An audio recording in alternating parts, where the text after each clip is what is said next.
them. Thank you all for coming here tonight. And I don't know about you, I've had a chance to go through the exhibit, and I need to make better vacation plans is one thing I can tell you. But thank you very much, John, for the opportunity to do this and for showing us through the exhibit. I hope all of you will take the opportunity to do that if you haven't already. I am very pleased to be joined tonight by Angela Glover Blackwell, an attorney, civil rights advocate, and author, founder in residence at PolicyLink, an entity she started in 1999 to advance racial and economic equity. She's the host of the Radical Imagination podcast and a professor of practice at the Goldman School of Public Policy at UC Berkeley, where she teaches a course on race and public policy. And I think that perspective hopefully will come through in the discussion about tech and democracy tonight.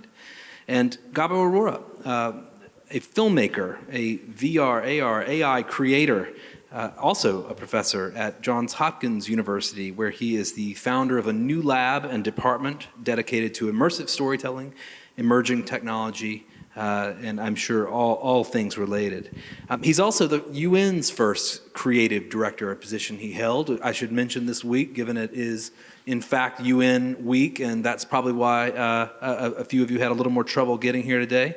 Gabo, hopefully you'll tell us about your latest creative projects as we get into the discussion. So please, a short round of applause for my guests. So there was a economist kind of joke once on The Simpsons.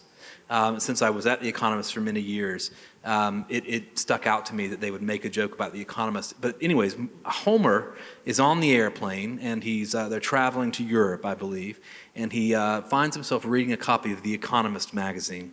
And he says, "Marge, look, did you know Indonesia is at a crossroads?" Which, of course, he has no idea what's going on. But anytime I see the use of crossroads in a panel title, I always think about that for some reason, of Indonesia at a crossroads. So here we are, tech and democracy at a crossroads. These are big, weighty topics. Hopefully we've got a little bit of time to sort of dig in tonight. But perhaps as a way of giving you an opportunity to sort of frame where you'd like to go in the conversation, tech and democracy at a crossroads. When you saw you were invited to talk on that tonight, Angela, what was the first thing that came to mind that you'd want to impart to this audience? The first thing that came to my mind was that here's an opportunity to think and talk about a regret. And the regret is that as an advocate for justice and social change and fairness, that it took me so long to realize that technology was a problem, reflecting all the problems that I'd been worried about all along. When I started PolicyLink almost 25 years ago, I think it's 24 now, I thought about technology. I started an organization that was up to date in terms of technology. We even had video conferencing because we had an office in New York, and we made sure that whatever technological advances we could reflect, that we used our early money to do that. And when we thought about technology in relationship to equity and inclusion, it was all about the digital divide. It was all about how do poor people, people of color, people who are marginalized have access to something that is clearly essential for the future. And we felt we were moving to the edge when we went beyond the digital divide to talk about the organizational divide. The fact that the infrastructure of organizations and advocates trying to make sure we have a more just world were not connected to technology. And that was it for me. That was it for me. And so now when I get this invitation, I think maybe you can make up for that. Maybe you can make up for that a little bit by trying to figure out how do we get in front of it now? How do we call out what the dangers are and become advocates for doing something different as we go forward? That's what I thought about. Tough act to follow, Gabo. How about you? First thoughts when you saw this invitation? Yeah, I thought about when people think about democracy, they think about voting. And I always remember, being brought up by a lot of old school activists that would say, democracy is more than just voting, but obviously it's a part of that. And with technology now kind of merging so much with these discussions. I think the vote that you have is really to be a creator and to learn these technologies as much as you can in order to participate in the decisions and understand what's happening. So, my work and message is always that we need to bring these skills to everyone and give them the opportunity to have a seat at the table and not only have more job prospects, but also understand what the dangers are. And I think too many people have a very vague sense of what it is, but I think once you start creating and having to build things and new technologies, you start having a voice and having a say, and I think that's when true democracy really happens. So you both used the phrase harms, and we'll come back to harms in a moment, but let's situate what you think the problem is with democracy at the moment, so the audience understands your perspective on that question. There's a global picture, there's a domestic picture, they're related. Globally, we know you look at almost any measure about the health of democracy, unfortunately it's, the arrow is pointing in the wrong direction. And of course, here in the United States, there's a sort of simmering sense of profound crisis that could potentially boil over as it did perhaps on January 6th, 2021, anytime in the next couple of years. What would you say is the problem, if you had to state that proposition, Angela, at the moment? I think that democracy is in danger of not existing in the United States. Democracy is in peril. Democracy is in jeopardy. And sadly, it is in jeopardy at the very moment when its biggest challenge is in front of it. That democracy has always been an illusion in the United States. And I will say for many years of my life, after I got over just buying the story, drinking the Kool-Aid, and began to think on my own, I wondered what the big deal was. Why are people always talking about democracy and the founders and the framers? And then the more I just sort of went from thinking that to digging into it, the question deepened. But I have come to the conclusion that the framers, founders, however you want to refer to them, it's hard for me to say founders, so I'll say framers, they punched way above their moral weight. Punched way above their moral weight. I mean, who they were, what they did, how they lived, despicable. But what they dreamed about and took the leap to actually try to write it into the document is extraordinary. And we need to separate those two things. And I realized that if you really just go to the ideas of liberty and justice and equality and freedom, that only if it can operate within the context of the kind of difference that this country is experiencing, is it really something that we can be proud of and excited about? So I feel a duality. At this moment, I'm more excited about democracy than I have ever been for many reasons, which I'll talk about hopefully over the course of this conversation. But I also recognize as it's poised to be able to show what democracy can do, it's weak, it's being threatened, and it's not being defended. Gabo, Angela brings up the excellent point that American democracy perhaps hasn't always delivered, perhaps in some cases hasn't been, real for many people. Where would you situate the problem at the moment? What do you think is the issue? Well, I think democracy is in danger with or without technology because it's a very fragile, hard thing to maintain, especially in a diverse society. And it's very easy for people to weaponize identity and to try to use that to kind of rally people or religion or race, in that way. So even without technology, it's a tough go because it's so seductive for leaders to become, to manipulate people based on identity in that way. And I think technology adds, an amplifying layer that can make those things much worse, like in India, which has a great historic tradition, but it's being eroded by someone trying to use religion or Hinduism to kind of use, especially if you go into it, how they use WhatsApp and how memes are used to kind of get people excited to lynch other people of different religions. So I think the problem is that there's always a problem, but these technologies start to amplify these tendencies even worse, where it becomes a lot more apocalyptic.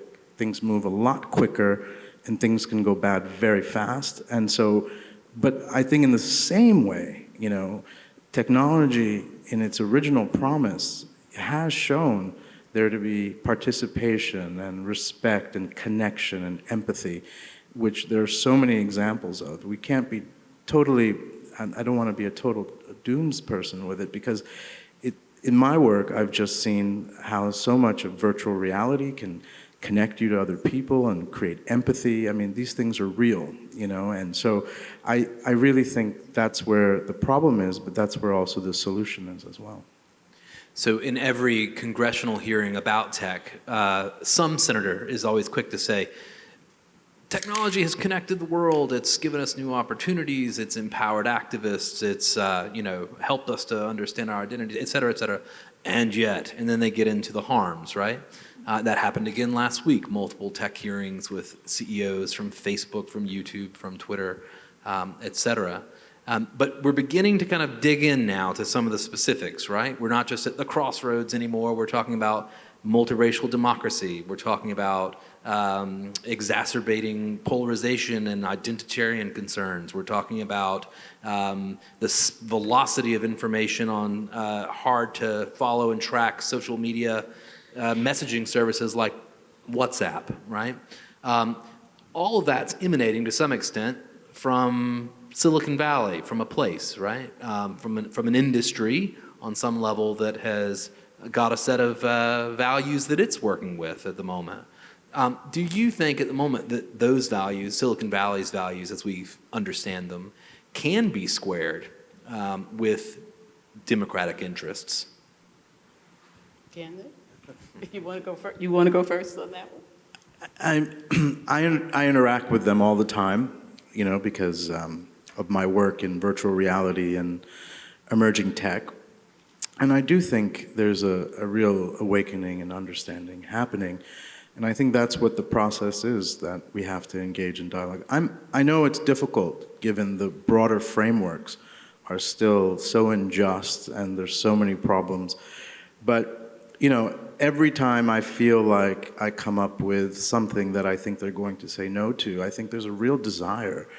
But I think what's kind of broken is probably some sort of regulatory framework or some sort of thinking broadly how we have to not fight fires each time and really try to figure out how this is going to work, because it is a difficult puzzle to kind of solve. You know, the private sector, you know, leads to all this ingenuity and innovation and all these great things that also happen. But then you have the government, which is not necessarily, you don't want them necessarily in the driver's seat either because of Snowden and surveillance and everything else that happens. So I think it's very seductive to rely on as citizens, to rely on the government to hold them account. But I'm slightly weary that we will have another problem if we are too much in bed with the government trying to regulate these people, because I do think the broader things of privacy and surveillance and everything, the government is not going to protect us or ever will, you know. It's a world of trade-offs. So the question was whether the people who are leading the technological advancements and innovations can be aligned with the values that are important for a thriving multiracial democracy. I guess I always start with anything is possible, which is why I'm an advocate for change, because the change that I'm an advocate for, I'm part of a long line of people who were able to bring radical imagination and envision things that had never been. And because they could envision it, things exist. So I rarely start with these things can never be aligned. But I'm going to just take this notion about regulation. You certainly have reason to be concerned about a surveillance society. And you certainly have reason to be concerned about an exploitative society and you certainly have reason to be concerned about something that's being used to undermine the fundamental principles. So there's concern all around. I am very aware of the fact that a lot of the things that people worry about are things that often get solved with governance. I was writing something recently and admitting that even as a black girl growing up in a segregated St. Louis, Missouri in the 1950s and the early 60s, just imagine that, I completely bought the story about the Opportunity Nation, a democracy that was born out of ruggedness and bravery and exploration, that used its strength to protect from foreign threats, but also from raw individualism and what that could do, that there was plenty of opportunity that could be tapped through individual grit and effort and through the successful efforts of people to make the government more fair. That was the story that I bought. I now know that that story hides another one that is more true. And that is that the nation was built on genocide for the purpose of stealing land and human bondage for the purpose of slave labor. Both thefts of land and labor were to build an economic system that has produced ultimately what we have. And that the internet and technology are just continuing in that tradition. And so, of course, I want to lean in to government to be able to do some of what I thought it was there to do as a child. But government betrayed the people too. It wasn't just these things that I've talked about, but it was also government allowing it, enabling it, feeding it, and continuing to do so. And so I think we need to be really honest when we talk about the harms and how do we govern. I don't want to leave it up to the people who are big business, still driven by the business of big business and the exploitation that goes with that. And I don't want to leave it up to any entity that happens to call itself government and expect that it's going to do something about the exploitation that I've just been describing. I think what we need is an energized public that believes in the value of a thriving multiracial democracy and is determined to hold both the private sector and the government sector accountable for being able to build on those values. And we're a long way from being there. And the internet, social media, it's not helping. It's not helping. Please. While you were speaking, I was just thinking about so many headlines I've seen just in the last couple of days about Amazon workers vomiting because they're being forced to work so hard in warehouses that are poorly heated during these latest heat waves. I was thinking about Facebook continuously, asserting policies in deference to a single political party and not wanting to offend certain lawmakers and a former president, and coding in essentially white supremacy into its policy decisions about content moderation. These things, these phenomena are real. You say we perhaps shouldn't rely on government. We perhaps shouldn't expect much of those Silicon Valley executives, and that we need that movement. Do either of you see that movement happening? You mentioned you see some green shoots that people seem to be more aware in the tech space at the moment. Can we expect a pro-democratic movement of technologists and citizens and government and executives? I mean, things move very quickly now, and I would never have expected that people are so aware. There's a broad awareness that social media is bad, which 5 years ago I think people would think you're just being a curmudgeon at a party. I think people would I would never expected Mark Zuckerberg to be hated as much as he is, and Facebook to be, having the problems it's having. So I think it's just about taking advantage of that opportunity and how it's done, and I think that is where we need to think about it. But I definitely think within, especially very young people, they are flocking to new things. Like Tumblr is back, because people are sick of influencers, and Tumblr is seeing a rise of young people using it. There's a French social media sort of thing called Be Real that my nephew, who's 19, has gotten me on.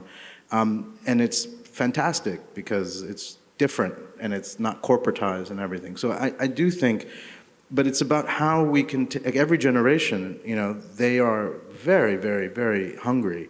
But how do we take advantage of their enthusiasm? Where do we put them in, to do that? And so I am hopeful, but I think it's about coming up with those solutions to take advantage of that opportunity rather than what usually happens is where it becomes, swallowed by, as a fashion and trend. My first political awakening was in Seattle in 1999. It was called the Battle of Seattle, where there was a protest against WTO. And I just saw over the next 20 years how so much of the aesthetic, so much of that language just became swallowed by corporate America and to sell back Gap t-shirts back to us, So that's the thing, I think, about figuring out how authentically and genuinely to take advantage of this energy that is there. I do think there's a movement afoot. It's huge, it's growing, it's a lot more than shoots, but you don't hear about it.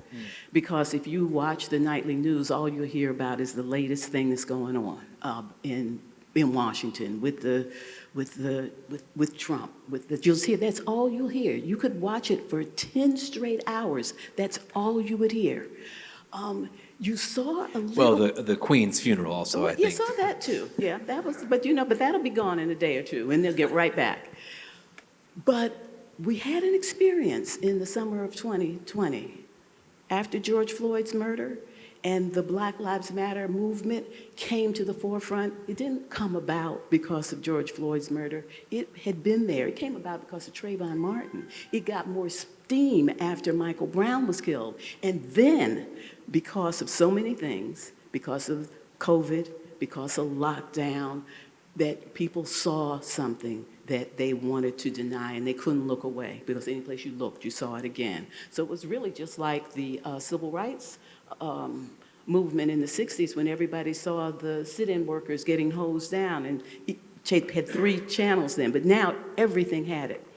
That movement was huge. It was worldwide. It said something about the nation. It said something about the world. It has not gone away. I work with dozens of groups that are part of big movements. There's something going on in this country. I'm going to just tell you just a little bit about it, because I think it's important. There's a woman named Nsé Ufot, and she was the CEO of the New Georgia Project. And in Georgia, they are registering people to vote in numbers that are absolutely unbelievable, and registering people to vote and get involved in their communities for Georgia.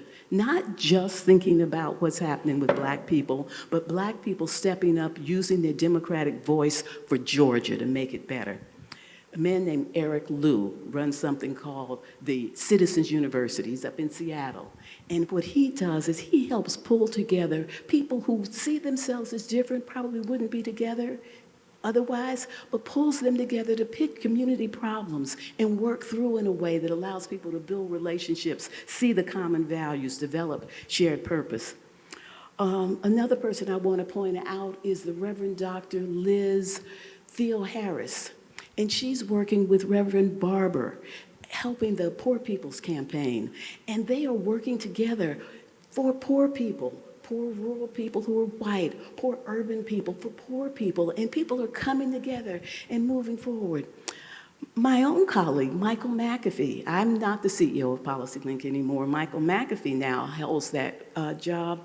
And one of the things that he has done is he's led an effort that led to the first executive order that President Biden signed to do a racial equity audit of every federal agency. 93 of them have turned it in. And this is absolutely extraordinary, going to governance, putting racial equity at the forefront. Because if we don't put racial equity at the forefront and you just turn to government, who knows what you might get? Which is why I can't say, yeah, let government do it. Let a government that understands the challenges of the future do it, being accountable to the people who are trying to create a future in which we all can participate, prosper, and reach our full potential. So let me just push you on this, because you've listed a litany of And amazing I could go on and on organizations. and on. Absolutely, and I'd love to hear you do it. But one of the things that I know in the work that I do, kind of covering tech policy and covering, how activists and movement individuals kind of intersect with tech policy, is that for the most part, the types of groups you're describing are typically regard themselves as in opposition to technology with regard to the Silicon Valley firms.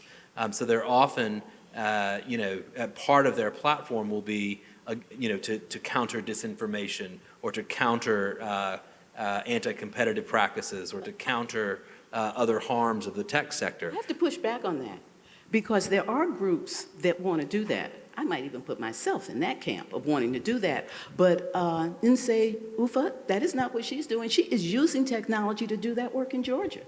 I will tell you that PolicyLink is using technology to be able to make sure that these... Oh, certainly. And I don't mean to suggest that they're not using technology as part of their organizing toolkit, but they're challenging these sort of industry dynamics and the broader ecosystem. Absolutely. And we should. So I suppose, I guess I'm trying to get to the question of how do we potentially get tech executives to stop, opposing their opposition on some level? I don't want to hog all the time here. I doubt if they will until there is competition that allows people who want a different way to be able to pursue a different way. And I think that the numbers are huge. I don't think people like what's happening to them. But there are no alternatives. People are so happy to be in touch with cousin Bubba, who they didn't even know existed anymore, on Facebook. People don't want to give that up. But that doesn't mean that people wouldn't happily gravitate to a different platform if it didn't have, if it showed them that it could be consistent with their values. And so I am keeping myself from saying that the big tech companies don't matter because they're too big not to matter. So I'm not going there, but I am suggesting that just begging them to do better, to incorporate a new capacity that maybe is like throwing me a bone, that is not how this is going to get solved. It is going to get solved because we're going to create some platforms that are consistent with the values that will help us to find our common values, a common purpose, and begin to get back on the road to trying to build a thriving multiracial democracy. Gabo, is there an opening right now for technologists to build these new platforms, or are the industry dynamics such that, we're going to need legislative change to open up competition? I mean, as a creator, I'll say it's getting harder and harder and harder to build in the metaverse, work with AI, because of just the resources, the cloud computing. It's been surprising to me. I got started in working in VR in 2014, and we were able to hack together some cameras and build some software, really create a kind of movement. And going forward, because it now requires to have so many people together in one virtual space, it's very hard to just build that in your garage. And so I think it is becoming more problematic that the types of alternatives that we would want, I'm seeing people, a lot of creators go in-house, and work with big companies because they don't see any other way that they can make things on their own. Unless, again, you get enormous amount of investment, but our economy, where we are with the economy now and what's going on. But also, let's be frank, who gets most of that money? Usually it's not necessarily a diverse group of people. So that hasn't changed. So it is becoming a little bit more difficult from a creator standpoint, where I am worried, and I think I like Lena Khan, and I hope Lena Khan can save us, who's the head of the FTC.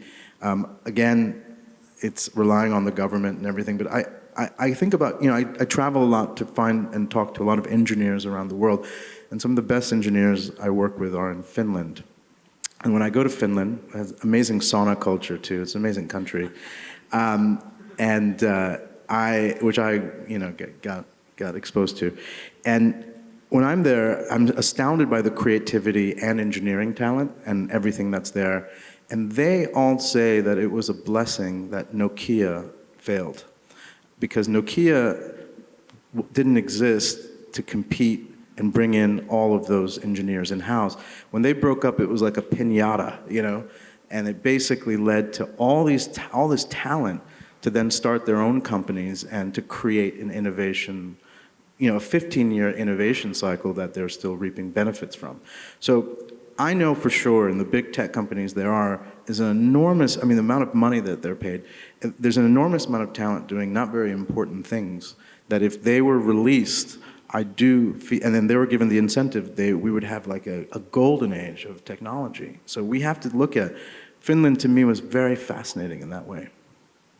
So we'll put our hope in Lena Khan and Jonathan Cantor and Tim Wu and all the others in the White House and the FTC who are perhaps trying to take on the antitrust questions. But I know that the two of you, and I should admit I as well, am participating in a conference this week called Unfinished, just down the street, where part of the premise is around decentralization and Web3 and perhaps some of the opportunities that those technologies may present to address some of these scale issues and perhaps a different protocol for how social media platforms could work or how the internet could work.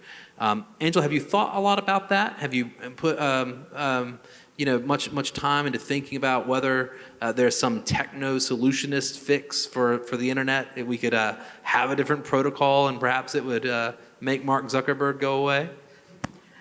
I'm all in. I'm all in. Why not? Why not? Because that really is the solution. And once you see a solution, shame on you if you don't pursue it. If we turn our backs and just go back to just resignation, nothing good is ever going to happen. We're in trouble. We're in trouble. We have lost our way. There has always been a negative, hateful undercurrent in the country. There's always been there. And it ebbs and flows based on whether or not they're being encouraged. When I was a girl, Goldwater ran for president. I don't know if you all know who he was, but he was an awful person. I don't remember which governor it was who stood on the steps in Little Rock, Arkansas, and said, no black child is ever going to come here. That's always been there. I grew up in a segregated St. Louis, Missouri. The good news for me is I grew up in a segregated St. Louis, Missouri, because I lived in the black community. Everybody around me was black. The church was black. The school was black. The Y was black. The activities were black. And so I was surrounded by black adults who devoted their lives to making sure they protected the children from the sting and burn of racism. But sometimes you had to go out, and I saw those other people in St. Louis. So, yeah, we're at a point where we need to do something different. And I'm all in with Unfinished. I'm all in with Project Liberty because it is saying something needs to be done here. Frank McCourt is putting his resources into it. He has resources. Let's see where it's going to go. And let's see if we are right, that there's a huge hunger for something that can pull us together.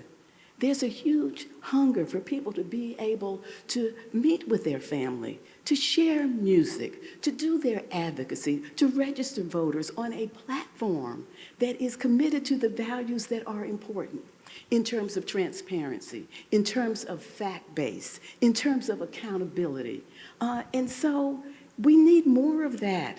We need more. Where is the spirit that says, show me what needs to be done, and we will figure out a way to do it? So I think you just heard the beginnings of a progressive argument for Web3 and blockchain, perhaps. Gabo, would you see similar opportunity in this set of technologies? Yeah, I mean, it is perpetuating similar dynamics, and there are a lot of things, but I think there's something that at least allows for, technology allows for disruption, and it's an opportunity. And I think there's more opportunity now with these new technologies like blockchain and everything that I think, we have to explore. And for many people, it can be a bit of a turnoff because there's such annoying Messianic people about, it's just like crypto, But to me, if you actually look under the hood, I can see what's going on, but still, we haven't figured out the other regular stuff, and now we're about to go into this other world that has a lot of, again, regulatory and other things. We need to really, really all wrap our heads around these things because it's just so opaque for so many people. And it took me a while to, have to think about blockchain and everything, but we need this in our schools. We need this in our libraries. This is the most fundamentally important thing is to understand and create and make things with these technologies and not just passively consume them, It's shocking how many people, I don't know what the trends are, but in underserved areas, they won't buy a laptop, right? They'll just do everything on a phone or an iPad.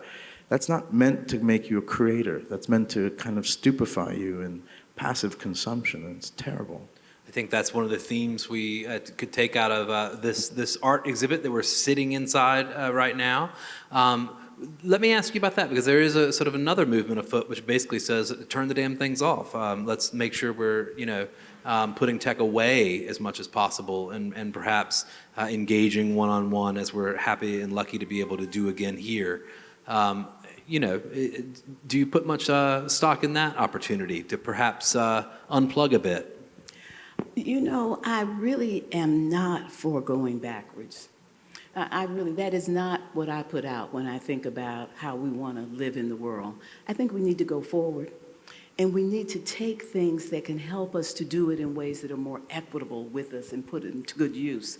There is so much that technology could help with. Just let's take voting.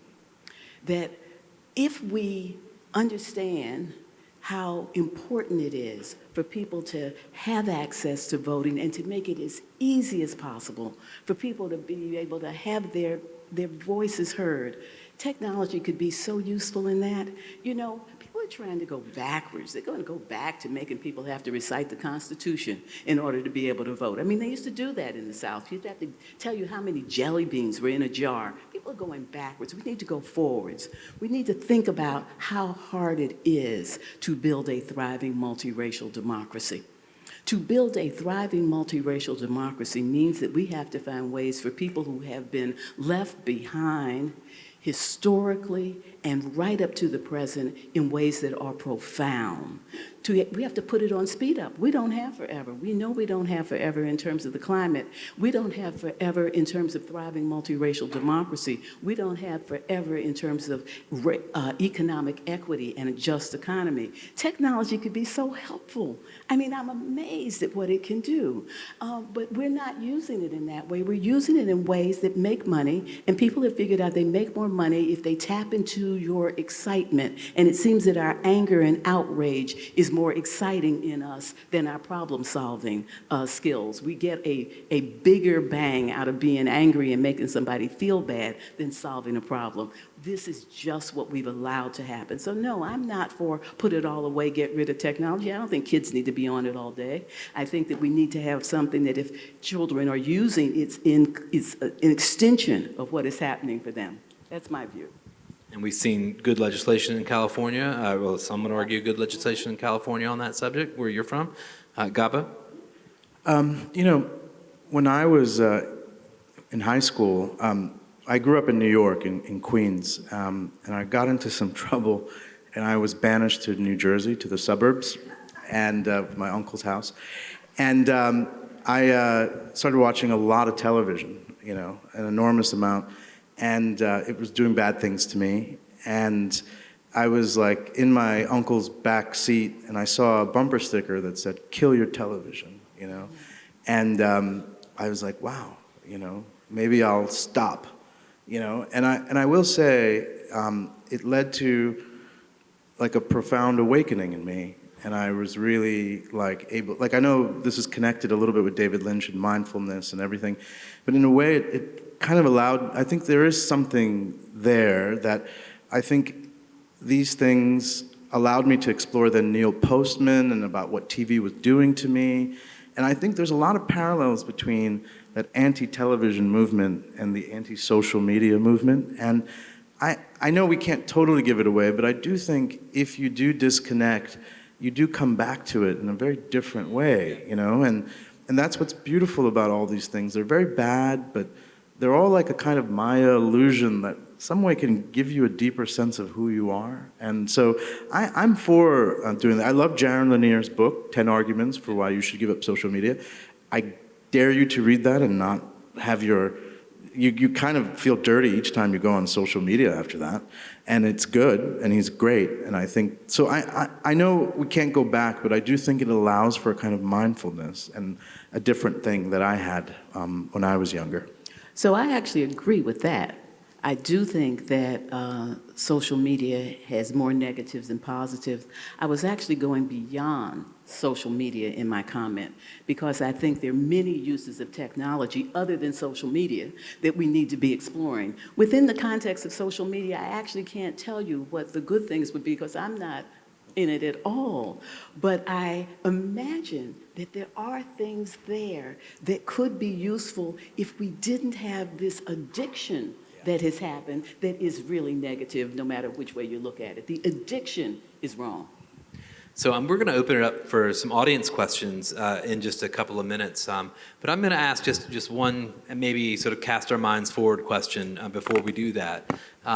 You know, we're surrounded by these beautiful photos of nature, and yet weekly there is another climate catastrophe. Right now it's Puerto Rico, and we're seeing our fellow citizens there who are experiencing, you know, many individual tragedies, I'm sure, that are unfolding in the dark at the moment. It was Pakistan another, you know, couple of weeks ago with 50 million people displaced. Climate change is certainly on the horizon, going to put a lot of pressure on the world's governments, going to test forms of government, going to make this kind of question about whether democracy works even more urgent, right? So even while we're trying to do this thing that's never been done and have a multiracial democracy that works, we'll have climate change putting pressure on it. When you think about maybe 10, 20, 30, maybe 50 years from now, if we can get through the climate crisis, if we can get through, you know, perhaps multiracial democracy becoming a reality in the United States, what will be the few things that changed now that would have got us there? What will we have to do right now? I'll put that to both of you. And you could answer through the lens of what we have to do about tech or not. I'll start, though that's a tough question. I'm going to start with something small, that if 10 years from now, 50, how many years did you say, 10? I gave you a wide berth, but let's go 20. We'll cut it down the middle. 20. If 20 years from now people look and say, we really do have a democracy that is showing that it can work within the context of profound difference, and we have an economy that is much more just and fair, I think that we would look back and say that we began to tell ourselves a different story about who we are. I think it starts with a story. And these would be the elements of that story. It would be based on the true history of the nation.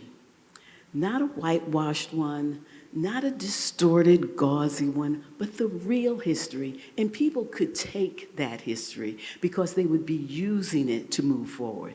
Not using it to beat themselves up about genocide and stolen land and human bondage and slave labor, but they'd also tell themselves the part of the racism story in America that invested in white people. That we always talk about the people who were placed at a disadvantage, but racism placed white people at an advantage. They were given land. They were given 30-year mortgages with really cheap interest rates. They were given free access to education. They were given houses that they could afford in the suburbs because the government paid for the infrastructure, which didn't just include the roads, it included good schools and parks. That all was government investment in white people who made up 85% of the country, and it built the largest, most stable middle class that the world has ever seen. We know how to do it. We did it in a racist way, we can do it in an unracist way. We can do it in a way where we invest in the people who are now going to be the future, and we know who they are. They are people of color. Since 2012, the majority of babies born in this country have been of color. The end of last couple of years, the majority of all children 18 and under are of color. By 2030, the majority of the young workforce will be of color. By 2045, the majority of the people will be of color. But when you consider that the average age of people who are white is 42 and the average age of people who are Latinx is 28, the majority is already of color when you answer the question, who's having families, who's building community, who's going to school? If we have a story that tells the truth about that and we use it to go forward, that's the first element. The second element is one, we need to stop running away from white fear about the changing demographics. A lot of white people are afraid of it. Let's confront that fear. They're afraid that they're going to lose something. The good news about equity is equity creates more. Equity is the superior growth model. Equity is the way that when you invest in those who are most vulnerable, the benefits cascade up. We never have had a system in which things could trickle down. So we need to tell that story with facts and figures about how equity creates more. And then the last thing is what I was telling you before when I was lifting up the people who are the movement that is now trying to create this fully inclusive society. We need to actually embrace our heroes, and there are many. Our heroes are many. They are amongst us. You're just not hearing their stories. So I think we'll look back and say, we told ourselves a different story, and we started to share it and believe it. And then lots will build on top of that. That's beautiful. Gabo. What I'll say is mundane compared to that, but I think that's very beautiful about stories, and I do think so much of that.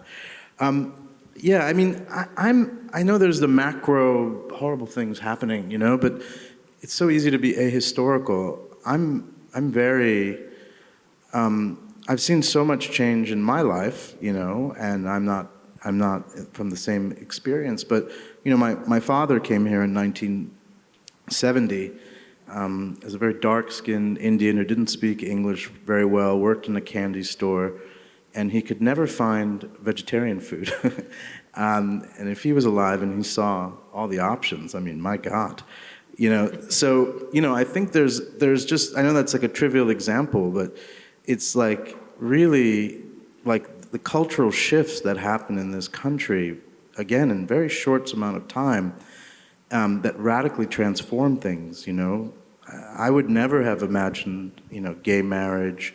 I would never have imagined all of these things ever changing, you know, because again, I think we focus on the very negative things that are very real and they're becoming much better. But the one thing I do think about, you know, is I do think about history and I think about, you know, the 60s and the 70s, and I always felt those stories of people from the Northeast going to the South to register voters, to, you know, be in harm's way, and to kind of go into places that were different. And I just wish more of that, hopefully, happens, you know, because I feel like people are like, oh, Texas, I'm never going there, you know, because Texas has let us down. And I'm like, well, you know, if you don't go there, you know, I don't know what's going to happen. I think we need something to really connect with each other and care with each other. And just as a final thing, during the US Open,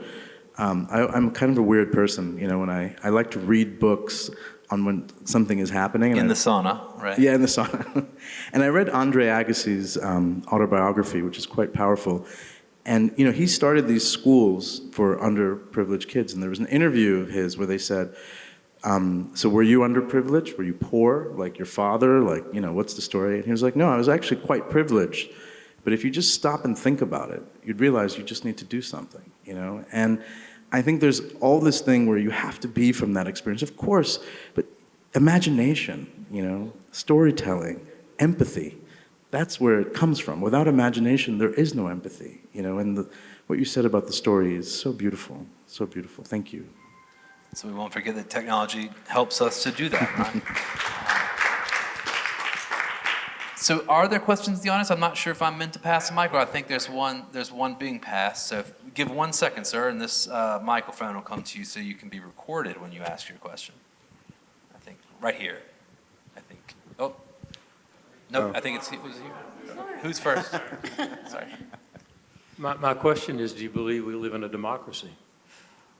Question for our panelists. Not a very healthy one. Not a very inclusive one, not a very stable one, but it definitely has some elements. Yeah, it depends on the measure at this point, right? Gabo?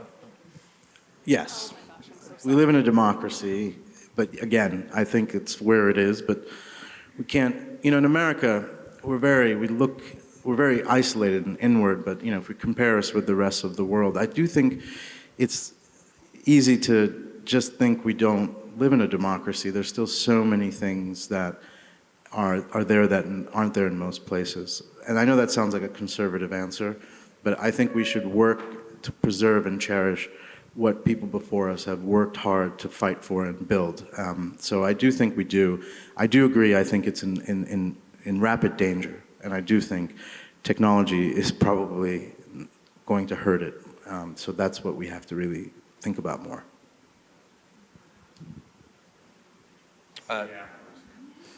Okay, because you're more concerned, it sounds like. You talk about democracy. Look around the world. You think China's a democracy? You think India?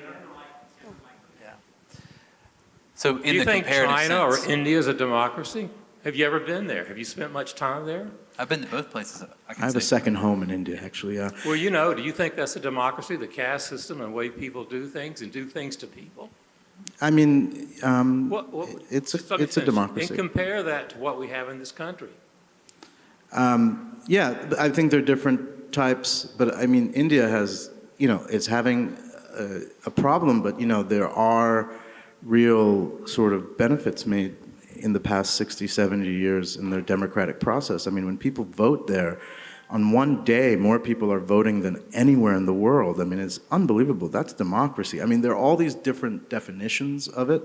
I think in India, what it brings up, and I think India is very interesting to compare with America, is even if it's a democracy, most people are voting for an authoritarian leader, right?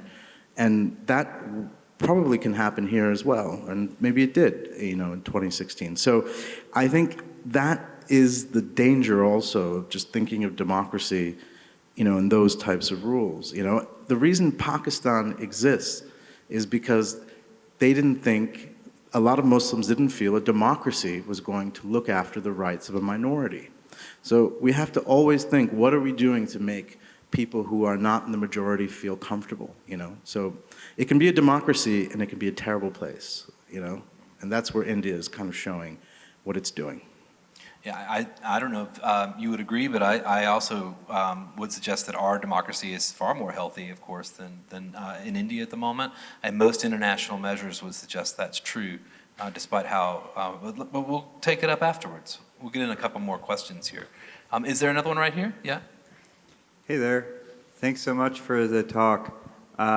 It's funny, I was thinking about the previous question, whether or not I live in a democracy, and I was thinking to myself, I live in an apartment, and it's too expensive, and I share it with 2 other people, and the neighborhood I live in is extremely economically depressed, and there are so many instances of post-traumatic stress disorder and alcohol and drug abuse, and I work in a school in which the children are not getting the education that's going to equip them for the future.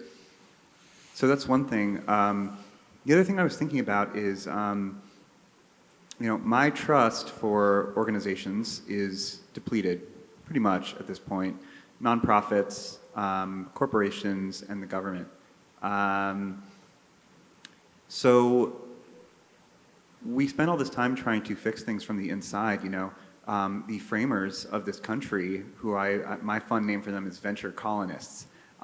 They came here, they cleared it out, they got some mechanics going for capital, and when their government got in the way, they said, let's just start a new one, And then how did they do that? It wasn't through their brilliant paperwork, it was through military might. So my question is, throwing away the idea of military might, my feeling was you have a very, very small, shrinking window with the metaverse to try to repair some of the mistakes that were made, not by me, but we have that small window. Why, when I was in 7th grade, I used to say the Pledge of Allegiance, all of a sudden it just stopped. We stopped saying it. Why do we continue to pay allegiance? And does blockchain and extended reality, virtual reality, provide a digital layer over this, quote, country that we can just build on top of it and live lives that we were meant to and thrive in happiness? So I appreciate your question, because it actually brings into the conversation, I think, a couple of things that are in the conversation about tech and democracy, and I think will be discussed at Unfinished somewhat, a couple of strains. There are both folks who see socialist utopia and perhaps far-right revolution in the blockchain, and who would pursue either one and see perhaps decentralization in blockchain as a means to tear down institutions and to start afresh and to plow things under. I don't know. How do you feel about that? The sense of distrust, of a sense of failed institutions, a sense that help's not coming from the existing government. So why not we plow it under and start afresh? That will probably be a more common sort of sensibility in the near term. What do you think? Well, I'm not there. I hear you, and I understand how you could ask those questions and you could be thinking about it that way. I haven't given up on organizations. I'm too close to them. I mean, I know the major organizations that are trying to make change. I know their leaders. I know their constituency. I know their aspirations. And I see the progress that they're making, and I see them being realistic about what they have to overcome.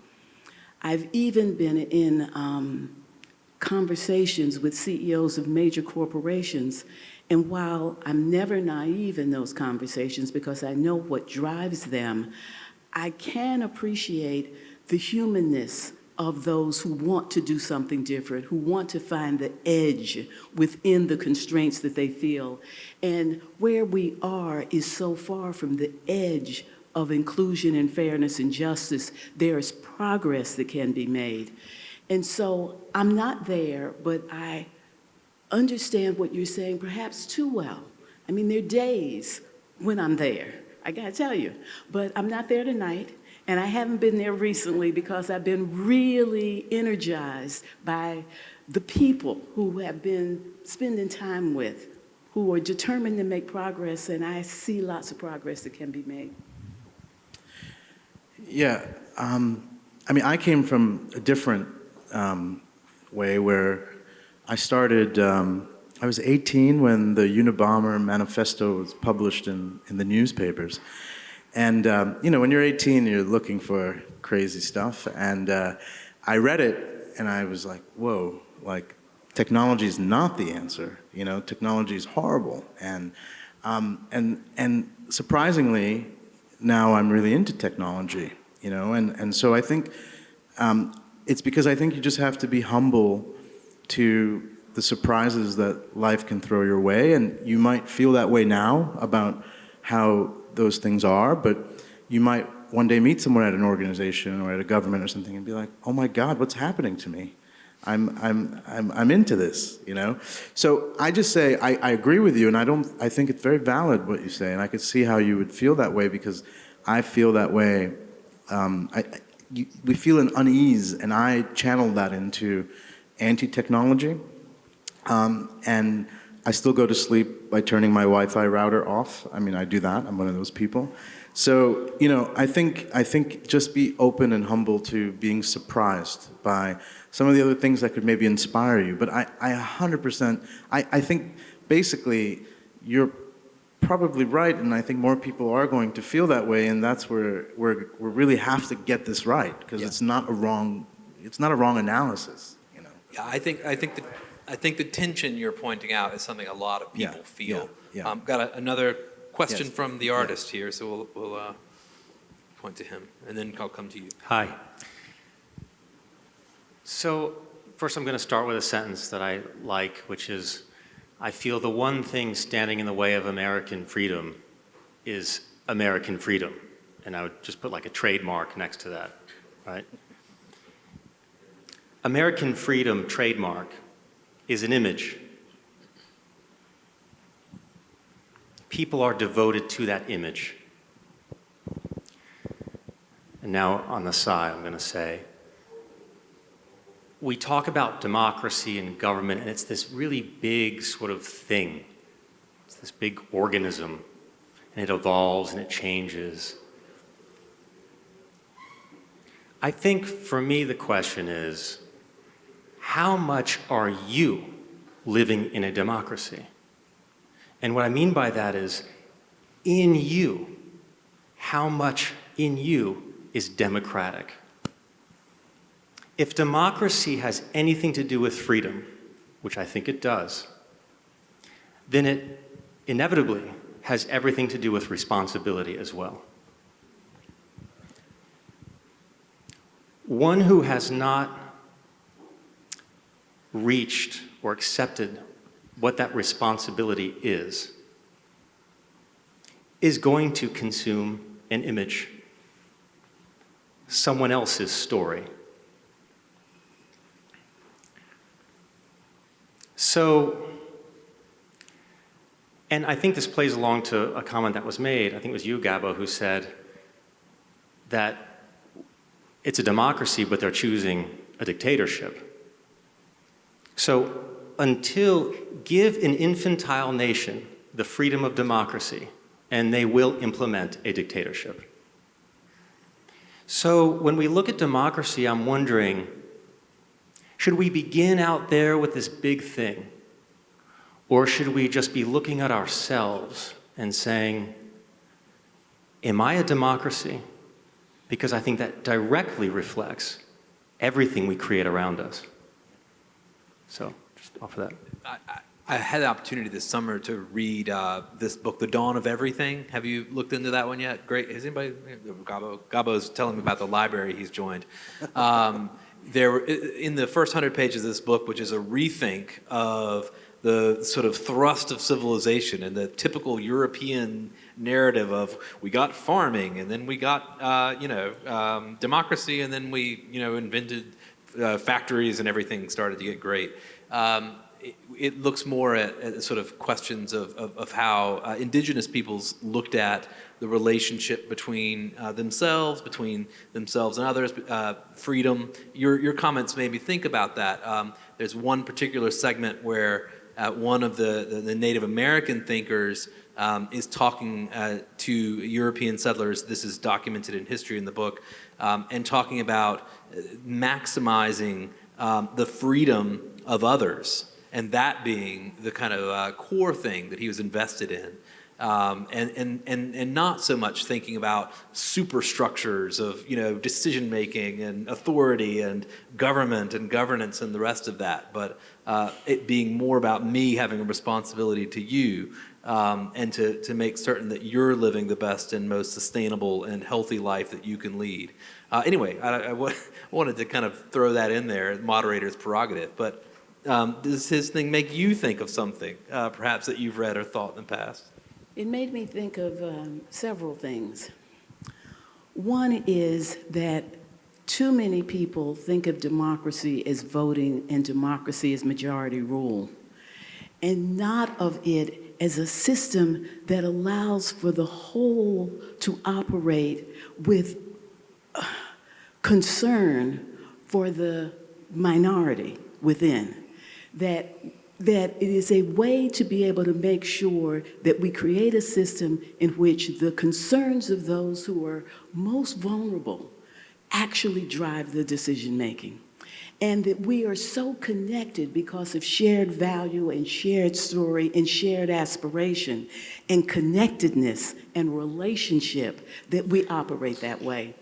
My children tease me because they say that I am so committed to making sure that if I am in the room, everybody's back is covered, so that you don't have to worry that I am not going to sit in the room and let anybody make fun of people who are transgender, people with disabilities, people who are Latinx, people who are white men, certainly not people who are black, that I just try to discipline myself that way. And they say it just puts them on edge, because what can you say? You know, you can't say anything without me jumping in. But what that actually does is, as a personal discipline, it always forces me into what I think is democracy. That my whole is dependent on everybody who I can anticipate being respected. And that's what democracy is. Maybe think about that. The other thing it made me think about is Danielle Allen, who is a professor, a political theorist at Harvard. She writes and talks... And a former candidate for a governor, Governor right? of Massachusetts, right. She writes about something and talks about it more than I've actually seen it written, and that is that when you are striving for democracy and freedom, how important it is to center the experience of Black people. Because the experience of Black people has been such a fight for freedom that there is not a more authentic representation of freedom than in that struggle. So those are a couple of things that I was thinking about as you were talking. Gabo. I think that's beautiful. You know, when you said, am I a democracy? Yeah, it provokes a different reflection about, yeah, where you are not, right? Like in the kitchen, you know, I'm cooking, you know, no one's going to tell me what to do. But I think that is really, really helpful, because I think where then you kind of push against this comfort of where you do allow your own agency to be, you know, where you're not as collaborative. Why aren't you? I think that's the kind of things that we need to talk about more. But I do agree with you. I think these broader, bigger things, I think people mean very different things when we think democracy. People think democracy is inherently good without understanding what type of kind of democracy it is and how it works. So I think that's very profound, and I think it's a good practice probably to bring in. So we've probably got time for a couple more questions. I had one here, right? No, you're going to defer? Okay, I've got a gentleman here. Anybody else over here? Okay, and one in the back there. So we'll go here and then there, and then we'll draw it to a close. Yes, sir. Okay, thank you very much. My name is Dennis. I'm co-founder of artificial intelligence translation technology. We translate videos to 67 languages and 60 dialects, voice-to-voice translation. And the topic, technology and democracy, is very interesting for me, because we translate regularly President Zelensky to 50 languages, up to 50 languages, and the popularity of this democratic leader is a part of our work as well. And I know the problem that not many people all over the world speak English. About 15% speaks English worldwide, and just 5% can understand videos in English, with all words, with all details in everything. And there is a big gap between democratic society and other societies, and people in these societies doesn't have access to the information very often. the majority of information and educational resources are in English, sometimes in Spanish, sometimes in German, but not in Swahili, not in Indonesian, not in Korean, not in other languages. And how can technology help to make a bridge between democratic states and dictatorship? Because in non-democratic states, there is really a lack of information. They know just their language very often and just listen to news, read books, read everything and watch everything just in their language. Of course, it's about their country, but not in the democracy, not in the about everything that we talk about. So an interesting question. It sounds like you may know more about how to use technology to solve this problem than perhaps we do. So next panel, it'll be AI solutions for cross-cultural communication, and you'll tell us. But maybe I would just embellish on that question a little bit as well. We know with the major social media platforms right now, one of the problems they're having with regard to content moderation and policing harms and addressing anti-democratic behaviors is the fact that because they are so English focused, because they're Western companies, unfortunately they don't have the skill sets that they need in order to help in Brazil or in Ethiopia in that conflict at the moment, or wherever else. So I don't know. How do you think about language as a sort of component of this issue, or have you thought about it? Gabo, is that something you've thought about in your UN work or in international context? I mean, I think about it. I think it's amazing work you're doing, and I think that's shows you again with technology. There is this opportunity to just make change in such unexpected ways. I think it was Einstein who said the solution is not at the level of the problem, and I just find like that creativity of what you come up with, again, like no one can stop it, and it makes such a difference, and it's so exciting to see. Yeah, it is. The only thing I can say is I speak 7 languages. I'm not showing off, and I spent my 20s basically living, learning all these languages because I really felt it did something to my brain. It did something to how I perceived, the world. And I always hear a lot of people say, I don't need to do that anymore because there's going to be an AI and I can just, interact.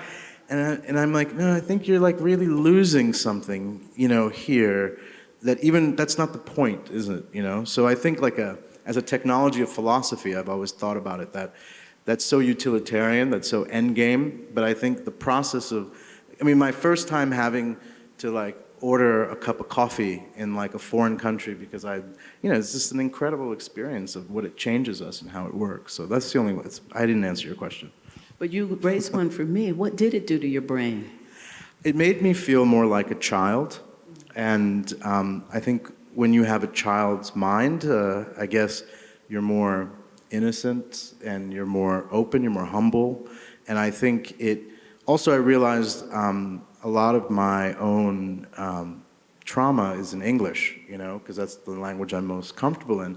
And when I would immerse myself in another language or force myself to be, only speak in another language or write in that language, it just kind of made a lot of those things fall away because I was building new memories and new things. So it built the distance, and I think it was, it's the reason I got my jobs at the UN, because, I spoke all those languages because that's what really helps. So it was great because it was something I did to overcome my own, mental health issues, Thank you. So I don't know if we've answered your question, but we've at least acknowledged that language is a big component, and Gabo should join your startup. I think we have our last question back there. Hi, thank you so much for being here, first of all. So I have a friend that works specifically on radicalization and studies radicalization, and he pointed out that the proliferation of suburbs was mostly due to fear and white supremacy. And so when you talk about building a healthy multiracial democracy, how do you think we balance the importance of holding people, especially people in power, accountable through things like social media, with creating this mostly fear-based culture of social surveillance and policing each other, which can lead to fascism? Big question. Everybody's getting a Ring doorbell to make sure that the terrible things don't happen on their porch. The burbs seem to be the place where it all goes down. I mean, the automobile too, right? And that was another reason for suburbanization. But anything on this question? How do you think about the way we've just physically organized American society and how that may play a role? Is that part of your question? And then how we're building a kind of surveillance. I'm just noticing today we're going to add. Well, in your state of California, I know that Irvine, when Ronald Reagan was governor, he designed it in a certain way to not have another Berkeley. You know, and architecture and space and everything is so important. So I think the suburbs. You know, I mean, New York. Jane Jacobs, you know, like what makes all these things so great. I think it's really important to think about how those things can have an unintended consequence. But I just thought about it in California because I do remember when I was there, that was a fact that was given to me. Yeah, not unintended consequences. I mean, they were intended. They were intended. Horror story about New Jersey put in a bus line that it stopped at a mall in the middle of the highway, not on the sidewalk where the mall was, because the people who designed the bus route did not want black youth from the city coming out to that shopping mall. And it came to light when a mother was killed who had to take a job there because the welfare system required you to have to take work in order to continue to receive the welfare payment. So she'd taken this job in this suburb at this mall, had to take a bus because she didn't have a car, and had to cross the highway because of the way this had been constructed to keep black people out, and she was killed. What happened when all of this came out was really interesting. There's no answer to the question that you have raised, but it's what I've been talking about all night, that the racism is baked in. It is baked in. That doesn't mean it can't be pulled out, but we have to commit to doing it, and we have to commit to a future that requires it so that everything is pulling in that direction. We have to commit to a future that requires that we get rid of these things so that everything we do is pulling in that direction. And if we do that, I think there's hope. But you know how far we are from being able to do that. I think your question also maybe asks us to ask, what is technology? Cities are technology too. And so this question about democracy and technology, it's a big crossroads, big topics, quite a lot there. I don't know if we've solved it tonight, but hopefully we've brought up some thoughts and some ideas and maybe some citations that will allow you to continue to ask these questions as you move forward. So I just want to say what a pleasure it was being in conversation with the two of you. Gabo, Angela, please, round of applause for John. Thank you so much.